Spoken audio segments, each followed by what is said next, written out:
मेरा एक दोस्त था जिसका नाम अली था। इसे फौरन नौकरी मिल गई और मेरे ही गांव में तैनात हो गया।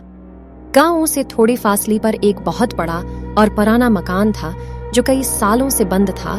अली ने वो घर किराए पर रहने के लिए ले लिया। कुछ देर बाद कुछ यूं हुआ। एक रात जब वो सो रहा था तो उसने एक अजीब सी आवाज सुनी जो किसी जानवर की आवाज जैसी थी। पहले तो अली ने उस आवाज पर ज्यादा ध्यान नहीं दिया, लेकिन फिर दूसरी दिन जब आवाज सुनाई दे तो वो सोचने लगा कि उस घर में कोई भूत है जो मुझे डराने की कोशिश कर रहा। खैर, अली को भूतों पर यकीन नहीं था, इसलिए वो सुकून से सो गया। कुछ देर बाद जब अली बेदार हुआ तो एक खौफनाक सियाह साया उसके सामने नमूदार हुआ। इससे पहले कि अली कुछ करता वो खुद ही बेहोश हो गया।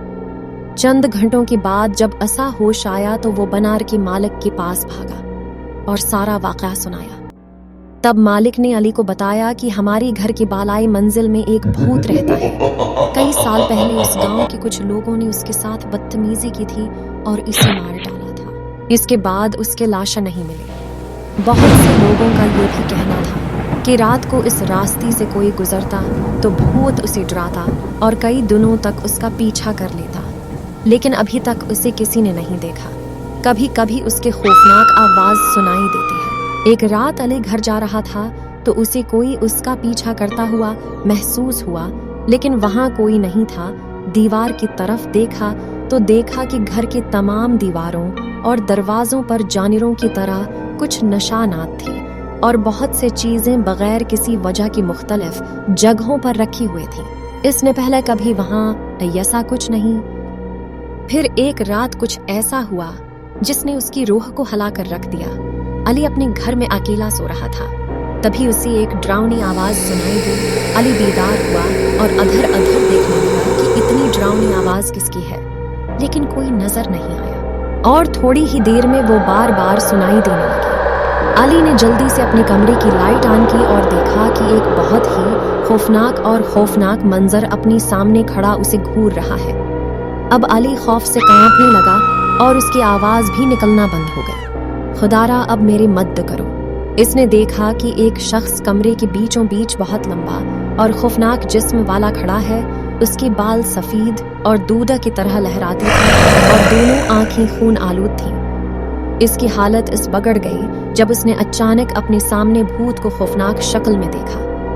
वो किसी तरह इस घर से भाग निकला।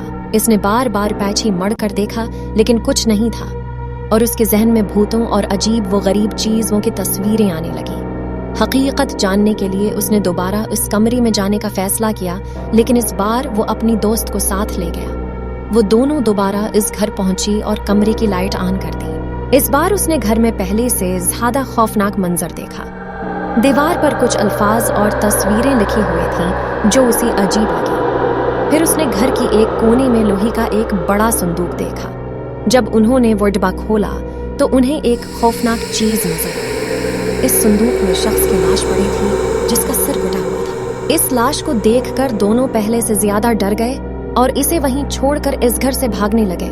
दोनों भागने लगे तो उनके कानों में एक खौफनाक आवाज गूंजी, जैसे कोई उन्हें पुकार रहा हो, वहीं रख जा, यहाँ से वापस जाने का सोचना भी नहीं। अब तुम दोनों मेरे शिकार हो गई हो, वहीं रख जाओ वरना मैं तुम्हें मार दूंगा। अली और उसके दोस्तों ने वहीं रख कर पीछे मड़कर देखा तो वहां कोई नहीं था, बस आवाज सुनाई दे रही थी।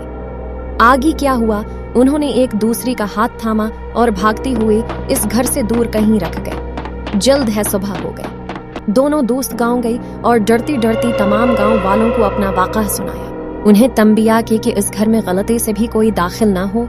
हम किसी तरह वहां से बच गए, लेकिन अब अगर कोई दोबारा वहां गया तो शायद जिंदा वापस ना आए। तुम लोग कभी वहां नहीं जाओगे। और अली ने उसी दिन अपनी पोस्टिंग किसी और जगह करवाई और अपना सारा सामान लेकर हमेशा के लिए वहां से चला गया। आए दिन अली ने इस घर में होने वाले वाक़ा को भूलने की कोशिश की, लेकिन वो उस वाक़े को कभी नहीं भूल सका। वो अब रात सोने से डरता था।